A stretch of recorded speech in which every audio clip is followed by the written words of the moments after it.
And all's not well in India's southern neighborhood either. Most of you already know what's happening in Sri Lanka. The country has gone bankrupt. It does not have money for food, fuel, medicines or electricity. Prices of LPG or cooking gas have doubled. As we speak, Sri Lankans are out on the streets protesting. Farmers are out of their farms.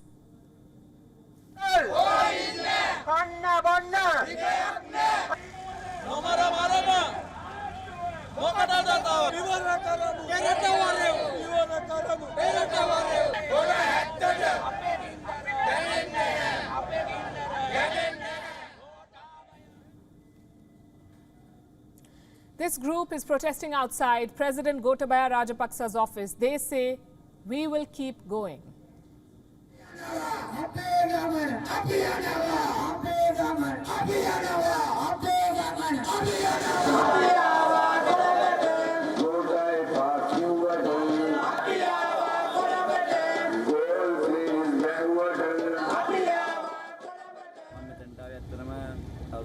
I am here because as a youth, I am unable to bear what is happening to my nation.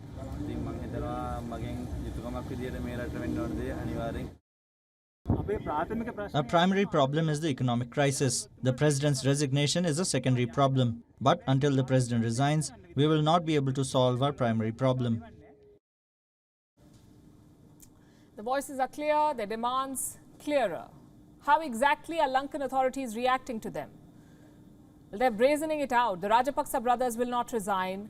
They're not willing to give up power, neither President Gotabaya nor Prime Minister Mahinda.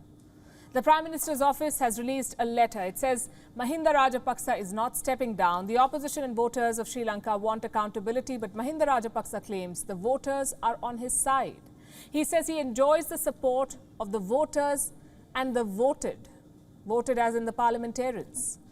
Well, if he does have the support that he claims to have, why not hold a vote of confidence? You know, go the Pakistan way. They are in fact trying to do the same. The Rajapaksas have been pulling off an Imran Khan. They are pulling every possible string to delay a vote of confidence. Rajapaksa brother number 3, Basil, who used to be the finance minister, is in charge of this mission, delaying the trust vote. He has reportedly struck a deal with one opposition party, and now President Gotabaya has started a rather confusing scheme of events. Listen to this carefully. This is what the president of Sri Lanka says. He says he's fine with an all-party government. Now remember, this is something that opposition parties, some of them at least, have been calling for. Basically a government with representation from every political party in parliament. Has it ever happened before in any democracy anywhere in the world? We have heard of all-party meetings, but an all-party government? What will be its structure? What about its tenure? And what exactly happens to the people's mandate? The majority party forms the government. This is the fundamental rule of democracy. How does an all-party government even function? And I want to remind Sri Lanka here that it has a foreign debt of $51 billion.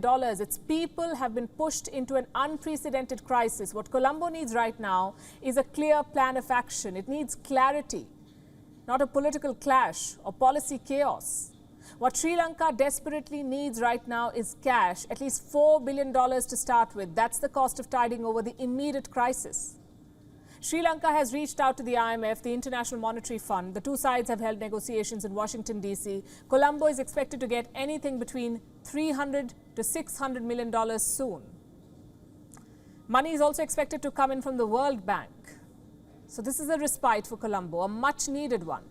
But China is roaring in anger. Beijing is unhappy about the IMF bailout. Why? I'm guessing China would rather lay another debt trap for Sri Lanka to jump into. Can't comment. That's what the Chinese envoy to Sri Lanka said. He cannot comment. And then he went on to add that Sri Lanka going to IMF with a short notice has unavoidably impacted the discussion on a possible loan. Why would any country not want to see a neighbor through a dark tunnel? Look at India. New Delhi has agreed to defer a $1.5 billion import payment. Colombo owes this money to the Asian Clearing Union. India has also agreed to extend an additional $500 million credit line to Sri Lanka so that they can import fuel, so that Sri Lanka can keep itself going.